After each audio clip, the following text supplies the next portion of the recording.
May powerful stain-away enzymes na malupit sa dumit mancha. At di masakit sa kamay. Isang labalang yan. Hello, pahinga! Hello, pride for blue. ACS. Ang galing-galing mo! Smart dishwashing paste ko. Pritong ulam na masebo, plato ng kaldero.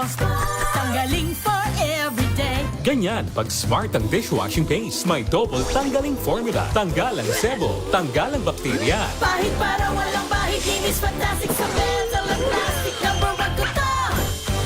Tanggaling-galing mo! Smart dishwashing paste. ACS. Sa lahat ng bagay, simula pa lang, siguraduhing max protection na.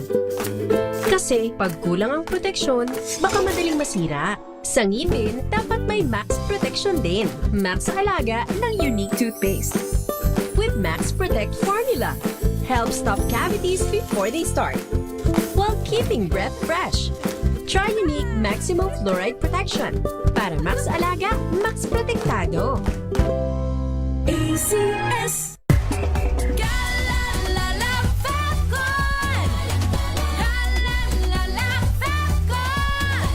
Ang bango ng sampayan, tara na magsayawan! Calefabcon, amoy nakaka-joyful. Now we are unboxing MX3 Plus. Plus because it has Garcinia mangostana, plus L-carnitine and CoQ10. Each box contains 30 vegetable capsules.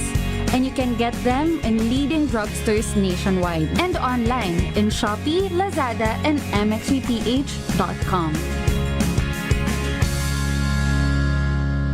Mahalagang paalala, ang MX3 Plus ay hindi gamot at hindi dapat gamiting panggamot sa anumang uri ng sakit.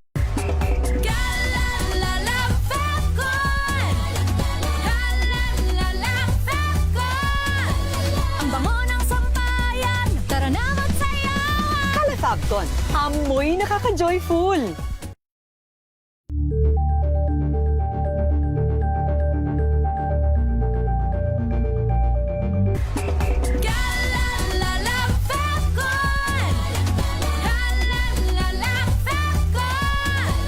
Ang bango ng sampayan, tara na magsayawan! Calefabcon, amoy nakaka-joyful.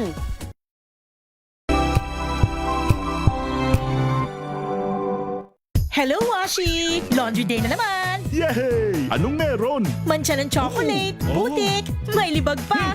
Kaya natin yan! With Pride Washing Machine Detergent, may triple stain-away formula. Tanggal ang makapit, madikit, at malupit na dumit mancha. Kaya easy-easy ang labada. Mula noon hanggang ngayon. All you need is pride. All you need is pride. ACS. May arte? May budget? Akala nyo lang yon. So solid. White rose papaya, wow, white rose. White rose papaya, wow, white rose. White rose papaya. May glow up with a white rose papaya. White rose papaya. May puti power times 2 kasi may papaya at niacinamide. May shea butter and tea tree oil pa. Kutis sulit ang glow up. Glow up with a white rose papaya. White rose papaya. Kutis sulit ang glow up. ACS.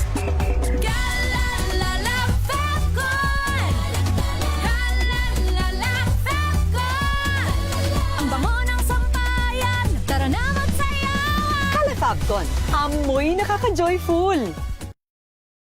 Here are top 3 reasons why you should get your hands on MX3 capsule. 1. It has alpha, beta, and gamma mangosteen. 2. It's cholesterol and fat-free. 3. MX3 is proudly Pinoy made and has garnered multiple international awards. So what are you waiting for? Dito ako sa tested and proven ko na. MX3, dito ako bilib. Mahalagang paalala, ang MX3 capsule ay hindi gamot at hindi dapat gamiting panggamot sa anumang uri ng sakit.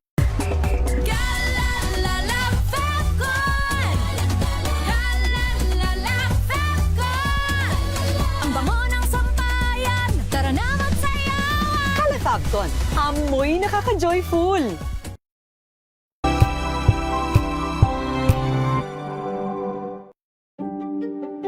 Buklatin ang mga pahina. Pakinggan ang boses ng lipunan. tunghayan ang mga issue mula sa ibang katayuan. Nakakalungkot kasi deserve ba namin ng ganito? Na hindi nila alam kung ano talaga yung kanilang mga karapatan.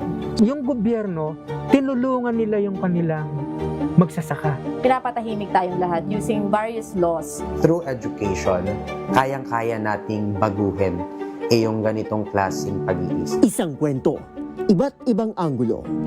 Dito, sa Point of View.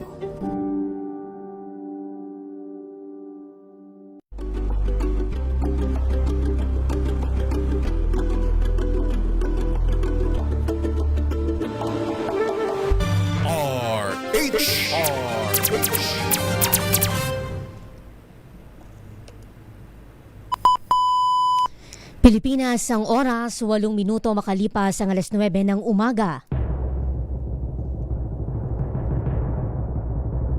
And the Golden Dove for Best Field Reporter goes to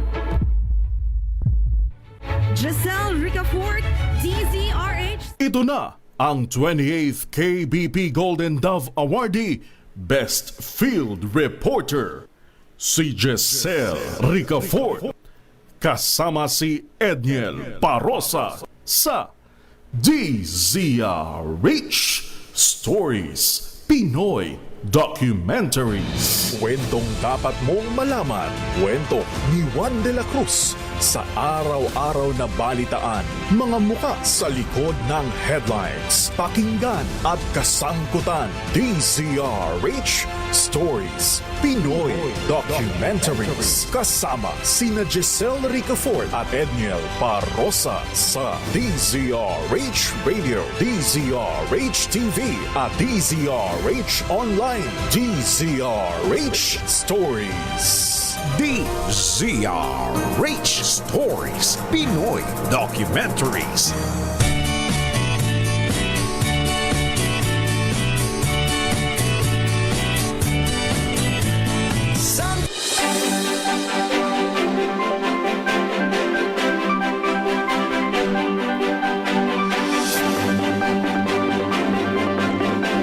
Sa Hulyo 6 nahaharap ang sambayan ng Pilipino, ang Pilipinas sa isang mahalagang yugto ng demokratikong kasaysayan.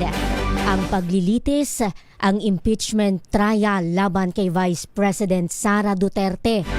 Ngayon, bakit ba mahalaga na ito ay tunghayan, bantayan, malaan ng bawat Juan de la Cruz? Sapagkat ito ay hindi lamang simpleng tunggalian ng mga kulay sa politika, ng mga kampo sa politika. Ito ay pagsubok sa ating mga konstitusyon, doon sa kakayahan ng ating konstitusyon na panagutin kahit pa yung pinakamataas na opisyal ng pamahalaan.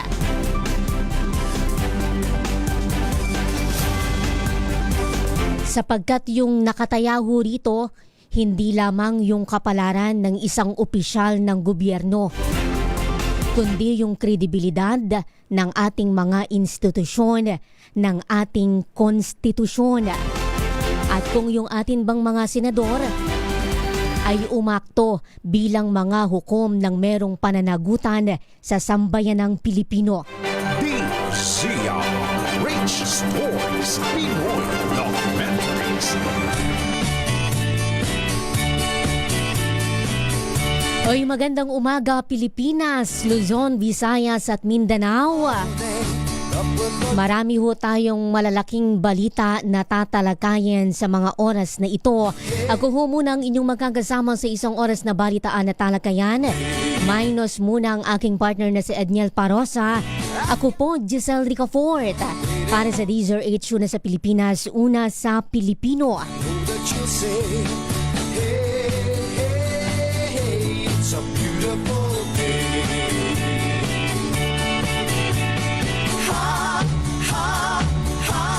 81% ng mga kababayan natin yung may alinlangan, yun hong skeptical, nang tanungin kung naniniwala ba sila na kung ang atin bang mga senador ay magdedesisyon doon sa impeachment laban kay VP Sara nang nakabatay sa ebidensya imbes na sa mga political consideration.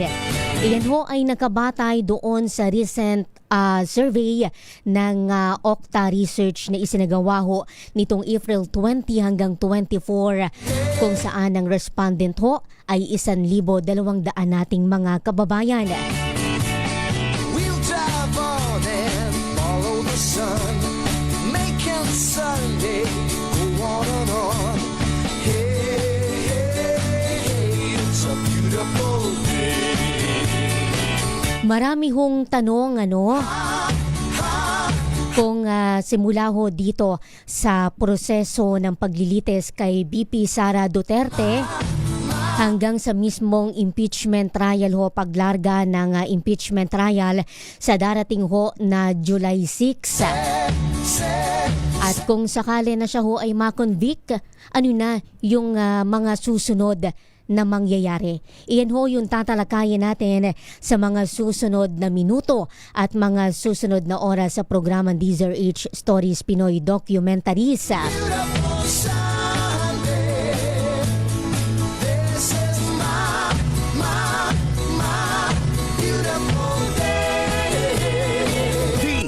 DZRH Stories Pinoy Documentaries. Marami pa ho tayong ibang mga issue, ibang mga kaganapan na tatalakayin at babantayan sa mga oras na ito. Mamaya ho meron ho tayong magkakapanayam mula ho sa National Capital Region Police Office.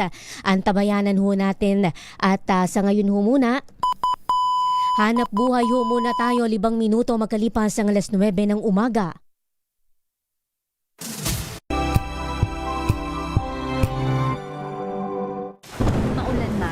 No worries, na amoy kulong ang damit. Charm Fabcon, bangong kumakabloom, tanggal amoy kulong sa bango ng Charm. Kaya gamit ko, Charm Fabcon with Bloom Fresh Technology. Kills 99.9% of kulob-causing bacteria. May aroma burst pa of thousands of flowers and berries. Ang sampay sa loob, no amoy kulob. Bangong kumakabloom sa Charm. Charm Fabcon. ACS. Tinesting, sinuri, siniyasan. Ang resulta? Super effective ang Shield sa pagpatay ng bakterya at virus. Shield Antibacterial Soap. Believe ang mga eksperto sa Philippine Nurses Association. At si Mami. Tiwala ako sa Shield. Shield Antibacterial Soap. Napatunayang mabisa. Ang mga nurse, tiwala. ACS.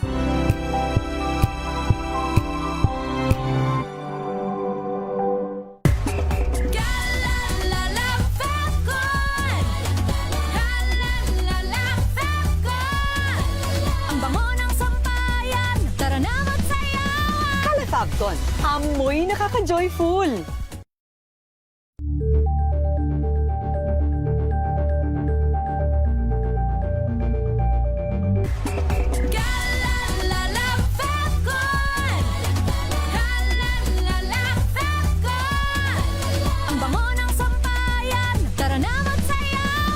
Fabcon, amoy nakaka-joyful.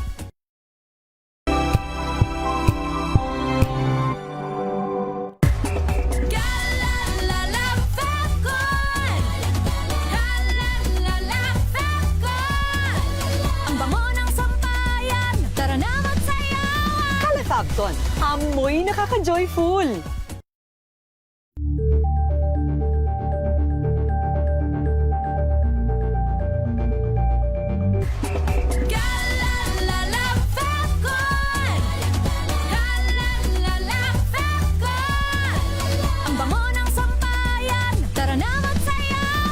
Fabcon, amoy nakaka-joyful.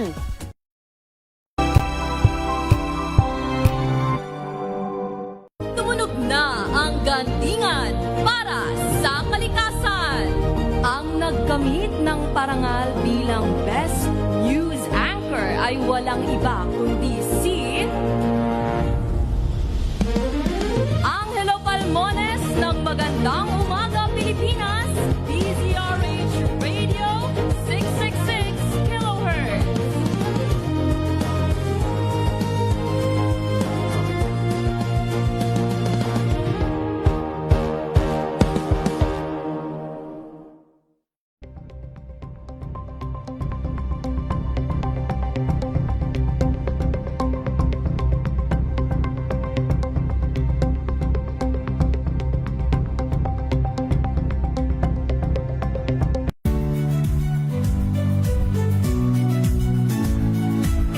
Magandang araw mga kaibigan. Ito po ang inyong balerina ng bayan, si Lisa Makuhay Lizalde, na nag-aanyaya sa inyong samahan kami at ang aming mga espesyal na panauhin para sa kalahating oras ng masayang kwentuhan sa aming programang Art to Art, kung saan ang usapang sining at kultura ay para sa lahat.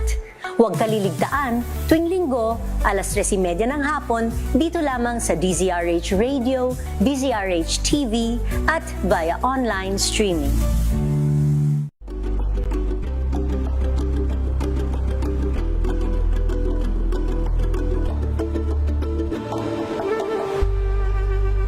We've got you covered. From the hottest hits, exclusive interviews, to the bones fan meet experience, and hataw performances of your favorite stars. Saturdays, 12 noon, dito lang sa DZRH TV.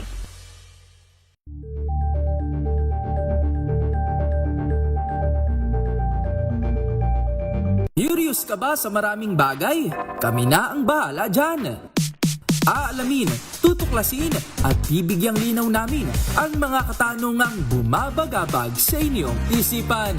Sa programa kung saan ang bawat sagot ay galing lamang sa mga eksperto.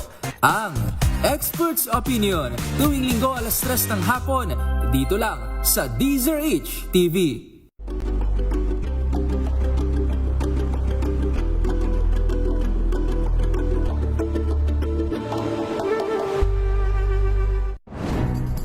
Good vibes ang hanap mo?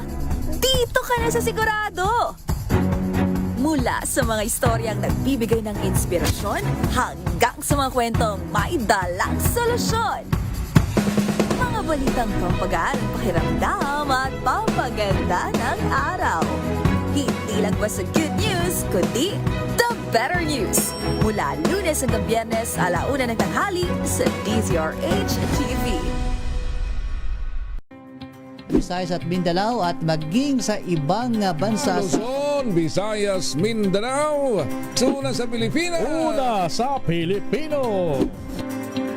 Walang advokasiyang maliit, basta't malimit. Maraming salamat. Muling sumasa inyo ang ating palatuntunan special on Saturday. Salamat po sa inyong pagsama sa amin dito sa Executive Session. Mabuhay. Isang oras na talakayan ang mga usaping may kinalaman sa ating akto. Idulog nyo na yan dito sa Hoy. Bawal yan. Ang latest happenings at trending sa mundo ng entertainment and lifestyle with favorite stars. Mga kwentong maghahatid ng inspirasyon at aral sa mundo ng Nagsimula sa pangarap hanggang sa maabot ang tagumpay.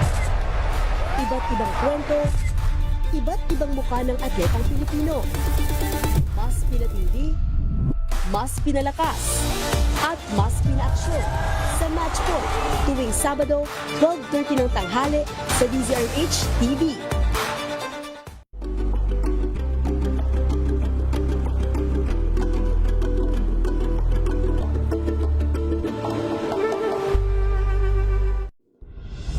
Tuloy-tuloy ang pagtulong, tuloy-tuloy ang pagseserbisyo, at tuloy-tuloy ang balitaan kasama si May Binauhan sa Operation Tulong mula Lunes hanggang Biyernes.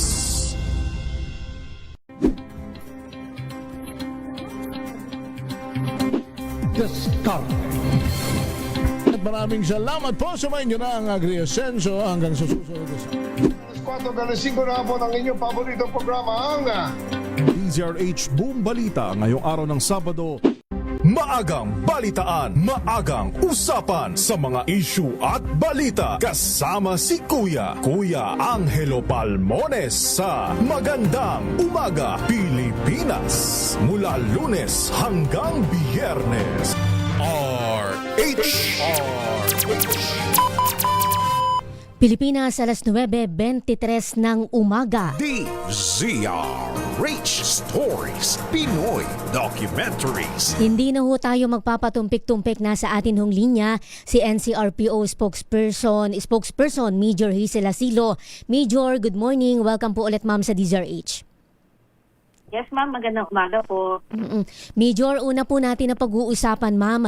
Parami o sunod-sunod yung mga insidente na naitatala sa loob ng mga paaralan. May mga preventive measure, may mga hakbang po ba na ginagawa yung hanay?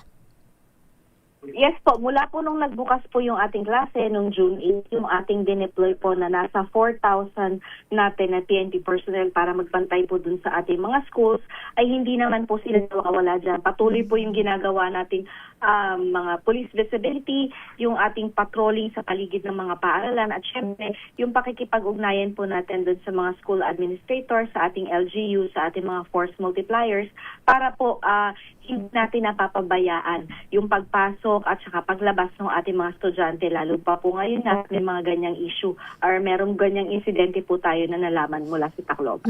Major, matapos po itong mga incident sa mga paaralan, may mga request po ba kayo na natatanggap? Partikular po dito sa mga paaralan sa Metro Manila, mga lokal na pamahalaan, na taasan po natin yung police visibility sa paligid po ng mga eskwelahan?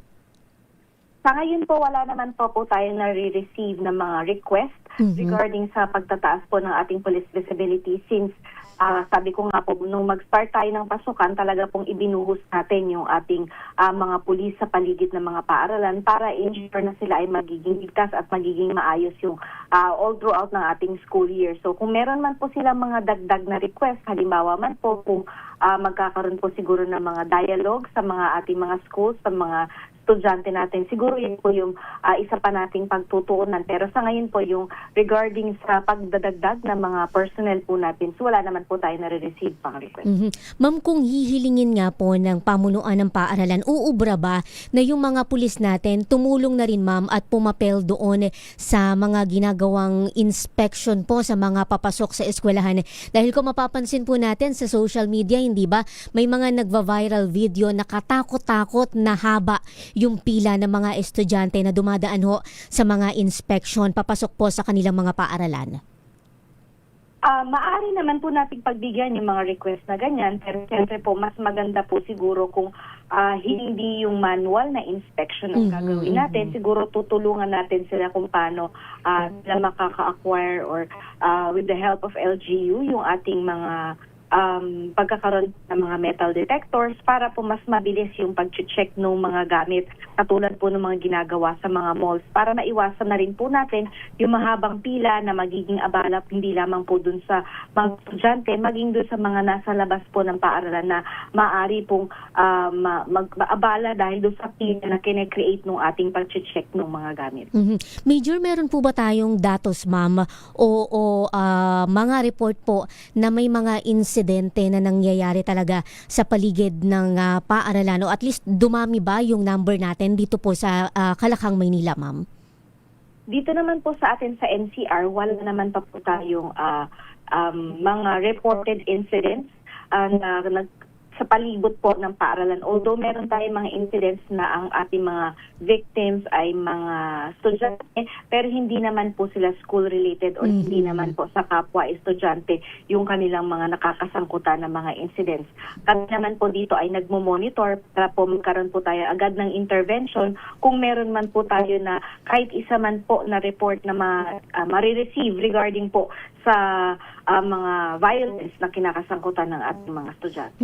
Major, lundag lang po ako sa kasalukuyang nangyayari na pagtitipon doon po sa Quezon City. Ano ma'am yung latag ng security ng NCRPO sa area?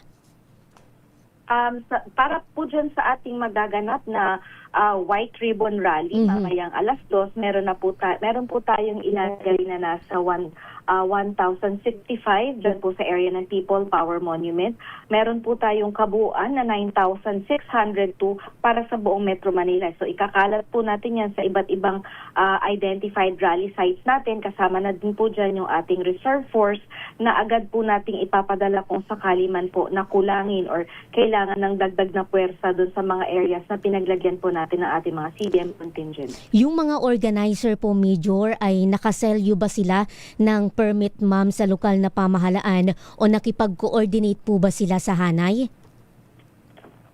Yung pong White Ribbon Movement, meron po silang kaukulang permit, meron po silang Memorandum of Undertaking with the Quezon City Government kung kaya't nakapag-prepare po tayo ng mga, kumbaga yung kanilang ginawang coordinating meeting ay nakapag-prepare po tayo para po dito sa kanilang gaganapin na pagtitipon. So, meron po tayong mga nilatag na mga do's and don'ts para sa kanila. Kasama na po ang Quezon City LGU. Ganun din po sa mga programa na kailangan po nilang sundin, yung mga bawal, mga hindi dapat nila dalhin. At syempre, para na rin po yan sa magiging maayos nilang pagtitipon.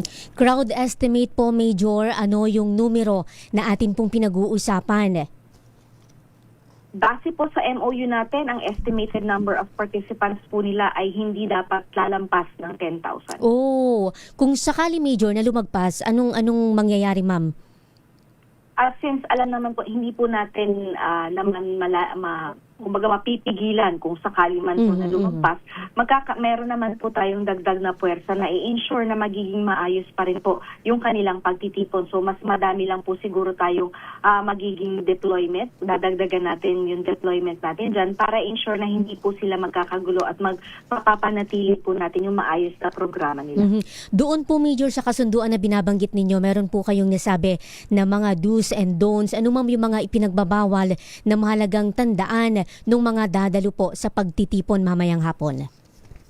Yes po, yung pong participants po natin ay pinagbabawalan pong gumamit ng vape at sigarilyo doon sa area po na kung saan nagkakaroon ng program.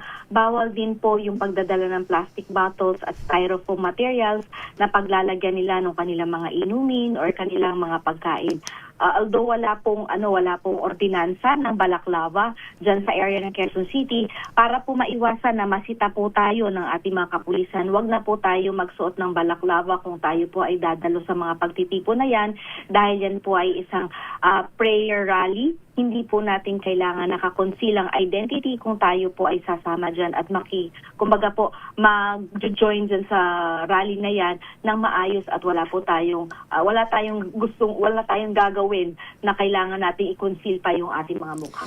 Ma'am, may oras ba tayo na pinapayagan lang yun pong mga participant mamaya na magsagawa po ng activity doon po sa area?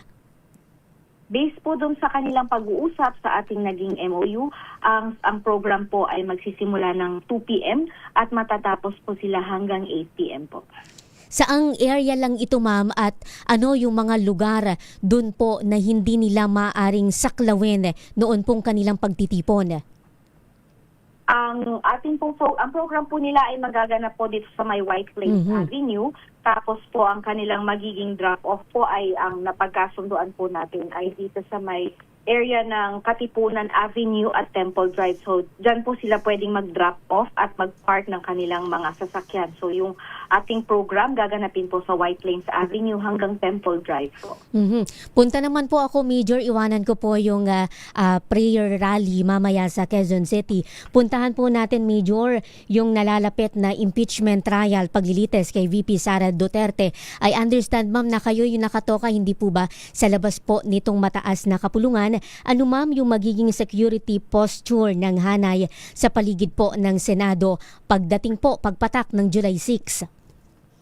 Nananatili pong naka-heighten yung security posture ng NCRPO sa paligid ng Senado. Bilang bahagi po ng ating ginagawang deployment, meron po tayong 240 personnel na nakatalaga po dyan sa Senado, sa labas ng Senado, para po matiyak ang seguridad ng mga opisyal, empleyado at mga resource person. Ganun din po yung ating mga kababayan na maliligaw lamang po or mapupunta lamang po dyan sa area.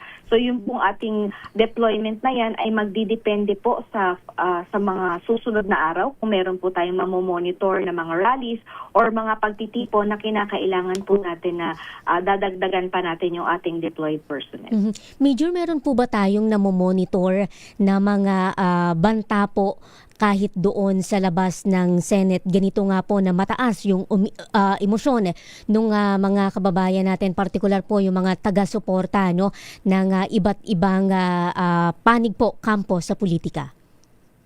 Sa kasalukuyan po, wala po tayong validated threat laban sa Senado or sa mga dadalo po dito sa impeachment proceedings. Pero yung ating po, syempre patuloy pa rin po yung ating ginagawang intelligence monitoring at validation para po lahat ng information ay magagamit po natin para sa karagdagang security measures kung kinakailangan. Yung mismong liderato, Major, ng chamber nitong Senate po, meron ba sila ma'am na formal na request po sa NCRPO para po doon sa security assistance come July 6?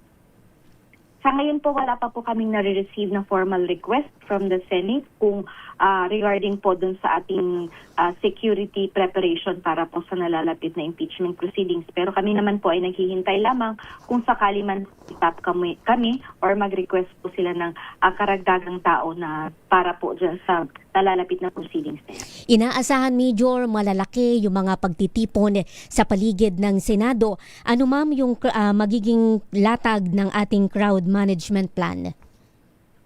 Naka-ready naman po ang NCRPO. Meron po tayong crowd management plan na nakabatay sa ating police operational procedures kung saan ang pangunahing prinsipyo po is ang ating maximum tolerance, ang paggalang sa karapatang pantao, ang ating pagpapatupad po ng police operational procedure. So, nagdidepende po ang ating galaw, ang ating deployment ng ating mga personnel sa kung ano man po yung mga information na nakakalat natin daily at dito po tayo magbabatay kung ano po yung ating magiging deployment come ito pong araw ng impeachment.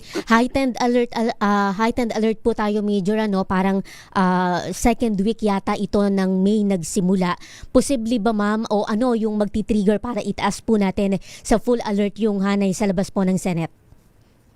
Sa ngayon po, ang buong NCRPO po ay naka full alert status para po dito sa ating gaganapin na White Ribbon Rally. So, wala naman po tayo nakikita na reason kung bakit magtataas tayo ng full alert para lamang po dito sa magaganap na impeachment proceedings. Pero syempre po, depende pa rin po yan sa ating mga makakalap na sa ating intelligence monitoring. Ma'am, ikatlong beses pa lang na magkakaroon ng impeachment trial sa kasaysayan kung hindi ako nagkakamali. May latag ba tayo, ma'am, ng special security measures? Meron po tayong ilalatag na security plan para po dyan sa magaganap na impeachment proceeding. Bilang paghahanda po natin, meron po mas paiigtingin po natin yung police visibility, yung ating intelligence monitoring, yung traffic management at syempre yung area security. Pagdating naman po dun sa access control, nasa pamunuan po yan ng Senate. At kami naman po sa NCRPO ay nakahanda na mag-augment at magbigay ng karagdagang personnel kung kinakailangan palawakin po yung deployment, hindi lamang po sa labas ng Senate. Bali, Major, tama yung intindi ko, special security measures ito, ma'am, bilang hindi regular yung latag natin ng seguridad dyan sa susunod ba na linggo? Sa ngayon po, hindi naman po natin matuturing na special. Okay. Yung pong ginagawa natin sa labas ng Senate is proactive po na security measure natin para po in case na magkaroon ng mga biglaang rally or mga biglang dagsa ng mga rallyista natin, ang mga protesters ay nakahanda naman po yung NCRPO dahil hindi naman natin po gusto na maabala, hindi lamang po yung nandun sa loob ng Senado, kundi yung buhay ng mga nandun sa labas ng Senado, yung mga na dumaraan doon nating mga kababayan. Alright, Major, nasa inyo po, ma'am, yung pagkakataon para magbigay ng mensahe sa ating mga kababayan. Gayon din kung meron pa kayo, ma'am, na gustong sabihin at hindi po nabanggit sa atin pong panayam. Paalala lamang po dun sa mga dadalo sa ating White Ribbon Rally, tayo po ay makiisa sa pagpapanatili ng isang mapayapa at maayos na aktibidad. Kung sasama po tayo, panatilihin po natin ang disiplina, sumunod po tayo sa mga itinakdang alituntunin at siguraduhin po natin na tayo po ay enable i-call po tayo na pumunta doon, maayos po yung ating kalagayan para po alam naman po natin na pabago-bago ang panahon para hindi po tayo magkasakit. At syempre, yung mga hindi natin kailangan dalhin at mga kailangan nating isaalang-alang sa ating pagpunta doon ay gawin po natin para hindi po naman maging hindi maabala yung ating pagpunta doon or hindi po maging cause po ng ating health. Si Major Hazel Asilo, ang tagapagsalita po ng National Capital Region Police Office. Maraming salamat po, Major. Happy Sunday, ma'am. Maraming salamat po. Good morning. ZRH Stories, Pinoy Documentaries.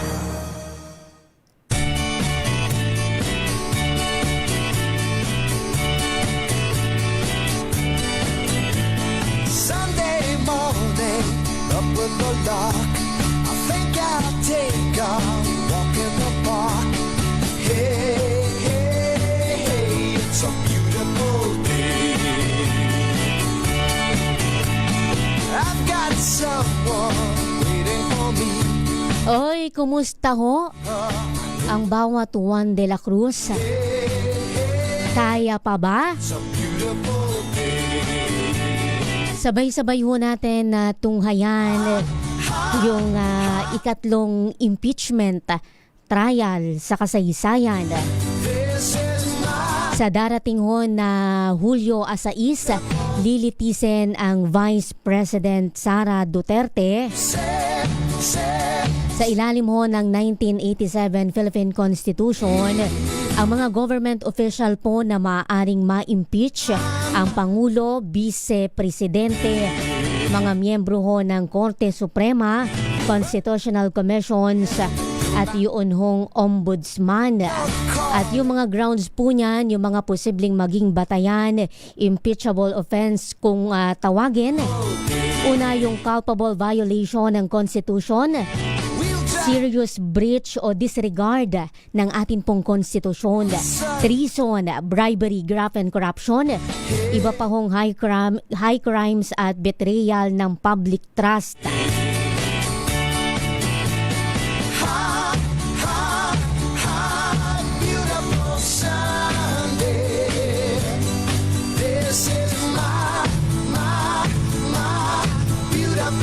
Para ho ma-convict sa impeachment ang pangalawang Pangulo, 2/3 po ng majority ng lahat ng senador ay kinakailangan nga ho para ma-convict at maalis sa pwesto ang VP Sara Duterte. At kapag nangyari ho yan, ang Pangulo ay magno-nominate ng kapalit ng Vice Presidente at kailangan niya naman na sumalang sa confirmation o pagbobotohan ho ng parehas na Kamara de Representantes at ng Senado. ZRH Stories, Pinoy Documentaries. Pilipinas, alas 9:41 ng umaga.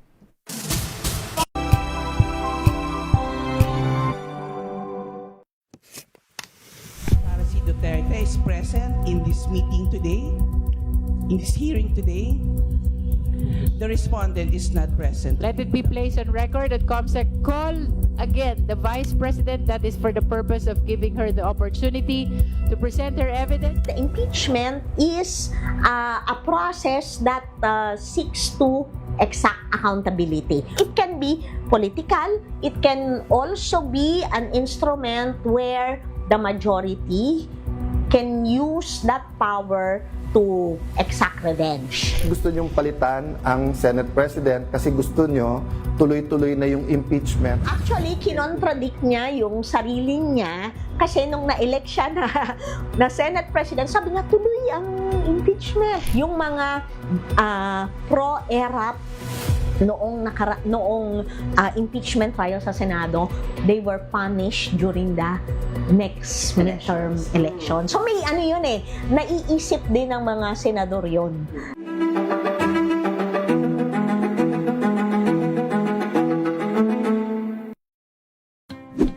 Sa lahat ng mga nanonood at nakikinig sa atin. Thank God it's Good evening, Metro at Mega Manila. Magandang gabi, Pilipinas, Metro and Mega Manila. Pilipinas Extension sa DZRH at RHTV. Samahan sa pool, Sabado. Gabi ng misteryo ngayon pong Sabado, ano po? Mga balitang gigising sa inyong umaga. Mga balitang kailangan mong malaman. Mapapakinggan sa ACS Balita sa 2x2. Kasama sina Anthony Taberna at Jerry Baha. Lunes hanggang Biyernes.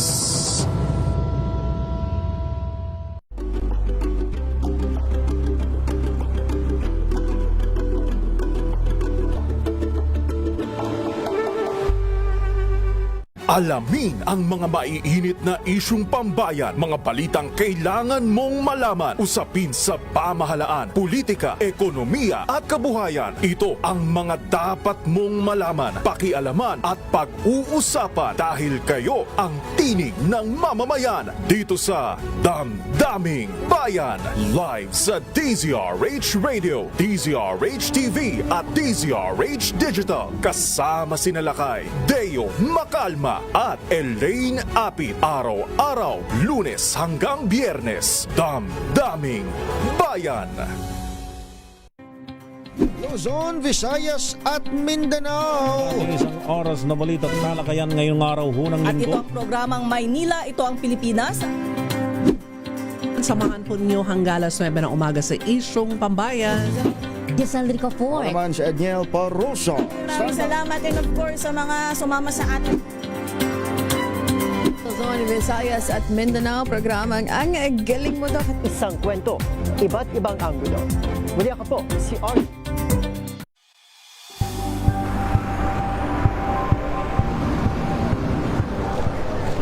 Pa rin ang ating mga eksperto. Dito lang sa Expert Opinion. Ito ang The Better News. TNVS. Trending and Isang kwento, iba't ibang anggulo. Dito sa Point. Bawat pananagutan ating tatalakayin dito sa Hoy, Bawal Yan. Filipino, dito lang sa DZRH. Matchable entertainment and lifestyle. Ito ang MBC TV Network News. Una sa Pilipinas, una sa Pilipino.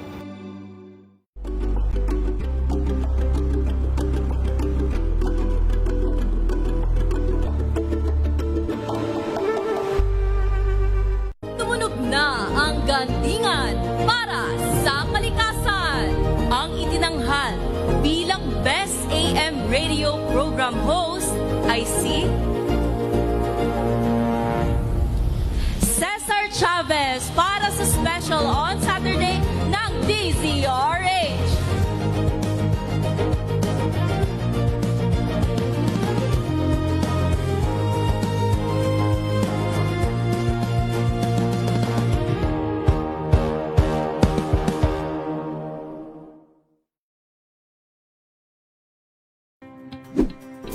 Check na araw mga health checkers. Ang mabuting balita ng ating Panginoon. Kasama pa rin ang ating mga eksperto. Ito po ang inyong balerina ng bayan, si Lisa Makuha Elizalde. Ito po ang Radyo Henyo sa DZRH. Una sa po ng isang magandang Buklatin ang mga pahina. Pakinggan ang boses ng lipunan. Tunghayan ang mga issue mula sa ibang katayuan. Nakakalungkot kasi deserve ba namin ng ganito? Na hindi nila alam kung ano talaga yung kanilang mga karapatan. Yung gobyerno, tinulungan nila yung Pilipinas ang oras, alas 9:47 ng umaga. DZRH Stories, Pinoy Documentaries.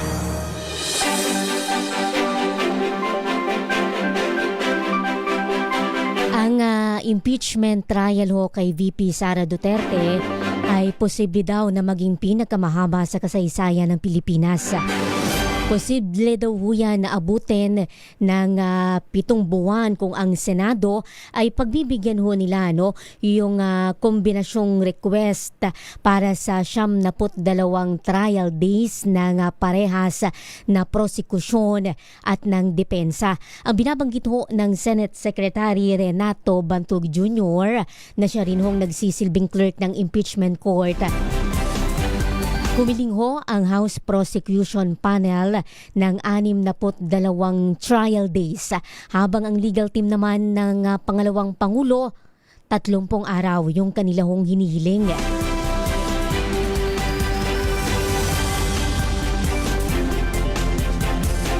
Aminado naman ho ang Senate Secretary na ito hong kung ilang buwan na posibleng 7 months nga yung abutin nitong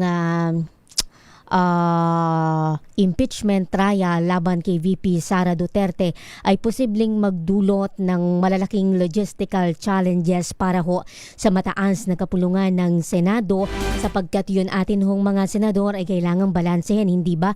Yung kanilang duty, kanilang tungkulin bilang impeachment judges doon ho sa kanilang regular legislative responsibility. Kabilang na yung kanila hong committee hearings at deliberasyon doon ho sa magiging panukalang pambansang budget para sa susunod na taon. Rich Stories, Pinoy Documentaries.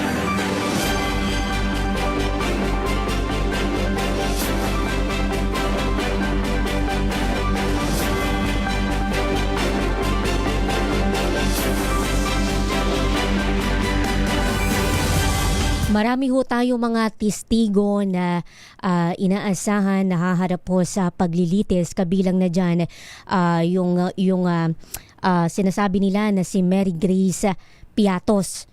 Yung hong naging kainitan ng issue ng confidential funds kay BP Sara o yun hong misuse ng 612.5 million pesos na confidential funds ng pangalawang Pangulo. Iyan ay kung merong Mary Grace Piatos na haharap. Pero kung hindi man, kung wala mang humarap na Mary Grace Piatos yung pinag-uusapan nga, hindi ba? Iyon lang magiging patunay din na wala talagang nag-exist na Mary Grace Piatos na isa doon sa mga lumagda sa confidential funds.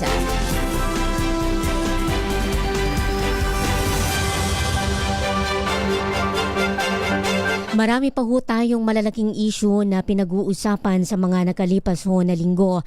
Kabilang ho dyan yung binabantayan natin na trahedya doon ho sa Dipakulaw, Aurora, kung saan ho nasawi yung mga Ateneo Kijer na sina Rene Baterbonia at si Divine Adili na kapwa na ihatid na ho sa kanilang huling hantungan noong nakalipas na linggo. Marami hong mga ipinasabi na ang Criminal Investigation and Detection Group.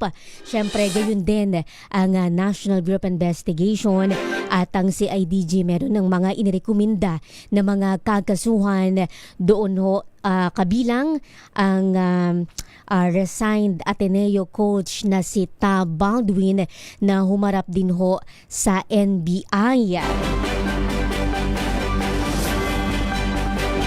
Ang binabanggit ho ni NBI Director Attorney Malvin Matibag, kung merong mga may criminal liability, iyan ay ipinauubaya na nila sa DOJ. Yung kanilang huling target na matapos yung investigasyon noon hong araw ng Biyernes at ngayong linggong ito ay ina-expect nila na makapagsusumiti na sila ng kanilang report findings doon ho sa Justice Department. Matatandaan ho ninyo noong Friday ay sumipot ho sa pasabina ng NBI Homicide Division ang Pangulo ho ng Ateneo, si Father Bobby Yap. Naubusan na ako ng boss. Si Father Bobby Yap ho ay humarap ho sa NBI Homicide Division. Nagsumite ho ng kanyang affidavit ng kanyang sinumpaang salaysay. Nagsumite ho ng mga hinihinging dokumento ng Bureau kaugnay ng kanilang nagpapatuloy na investigasyon sa pagkamatay ng 2 Ateneo Kijers. Rich Stories, Pinoy Documentaries.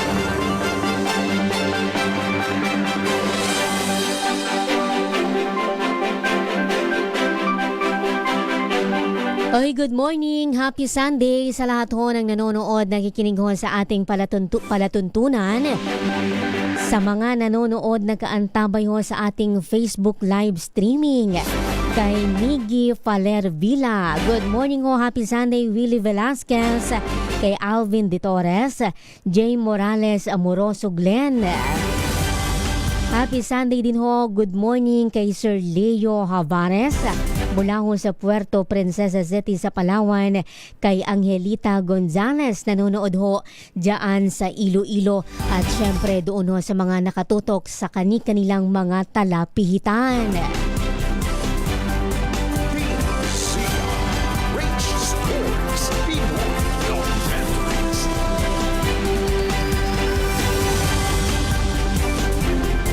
Sa kabila ho ng maraming bad news, hindi ba, na nararanasan at dumarating sa buhay ng bawat Juan de la Cruz,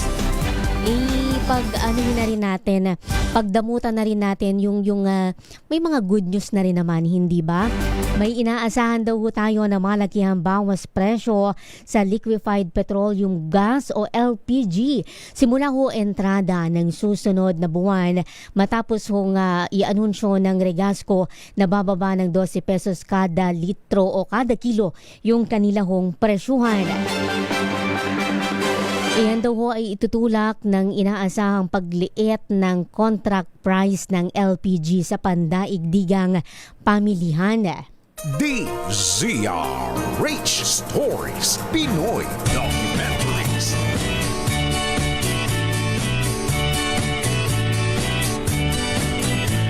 Sunday morning. Ito hong pinakamalaki na impeachment trial na atin hong inaabangan. Huwag ho nating kalimutan na tayo ho'y meron pang tinutugay-gayan. Meron ho tayong tinutuges na isang senador, si Senator si Senator Bato de la Rosa. Si Senator Bato de la Rosa ho ay patuloy ho yung manhunt operation ng ang atin hong mga otoridad ng National Bureau of Investigation, na sa paniwala ho ni NBI Director Attorney Melvin Matibag ay nananatili ho sa bansa ang ICC wanted senator sapagkat mas liliit daw ho yung kanyang mundo kung siya ho ay magtatago sa ibang bansa, sapagkat marami ho yung miyembro ng International Tribunal at marami ho yung mayroong commitment sa Interpol, pero hanggang sa ngayon ay hindi pa rin ho naaaprubahan ng Interpol yung request ng gobyerno na mag-issue ng red notice laban ho sa senador. Una na rin hong nilinaw ng NBI na hanggang sa mga oras ho na ito ay wala pang ini-issue na anumang arrest warrant laban ho kay Senator Dante Marcoleta sa kabila ho ng kanyang claim na siya ay posible raw na arestuhin sa isa man sa mga araw na ito. Dahil daw yan sa mga gawa-gawang kaso lamang sa kanya para siya ay patahimikin sa pagsasalita, kabilang na yung issue ho, yung korupsyon sa flood control.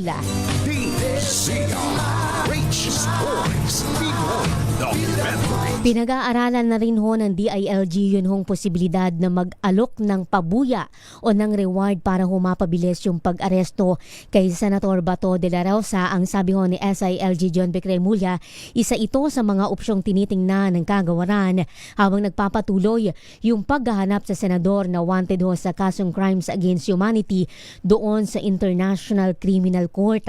Ang sabi pa ho ng kalihim, natatalakayin pa lamang nila ito kasama yung kanyang mga tauhan at pag-aaralan kung magiging epektibo yung paglalagay ng reward sa ICC wanted senator. DZRH Stories Pinoy Documentaries.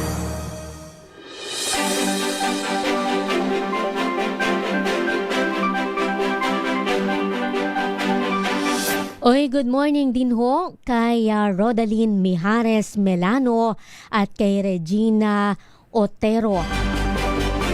Ay sinasabi niya bukod daw kay Senator Bato de la Rosa, ang sabi ni Madam Regina, hindi pa rin daw mahanap-hanap ngayon ng ating mga authority si resigned si dating Congressman Elizalde Co.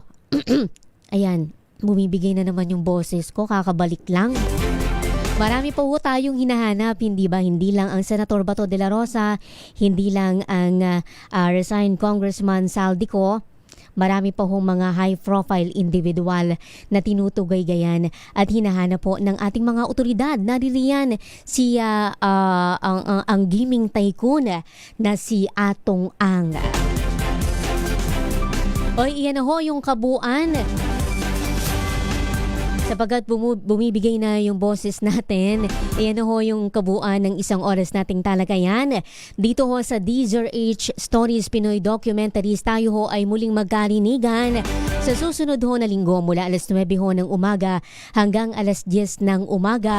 At syempre ho, mamaya ang tabayanan ho ninyo Rapido Hato Balita, Sunday edition, alas 12 ho yan ng tanghali hanggang 1:00 ng hapon. DZRH Stories Pinoy Documentaries. Sa ngalan ho ng ating mga naging kaagapay sa DZRH News Center, sa atin ho mga engineer sa Radio Tech si Kuya Het Del Moro, sa atin ho mga engineer sa DZRH News Television. Ako naman po, Giselle Ricafort para sa DZRH Una sa Pilipinas, Una sa Pilipino. Pilipinas, ang oras 3 minuto bago ang alas 10 ng umaga.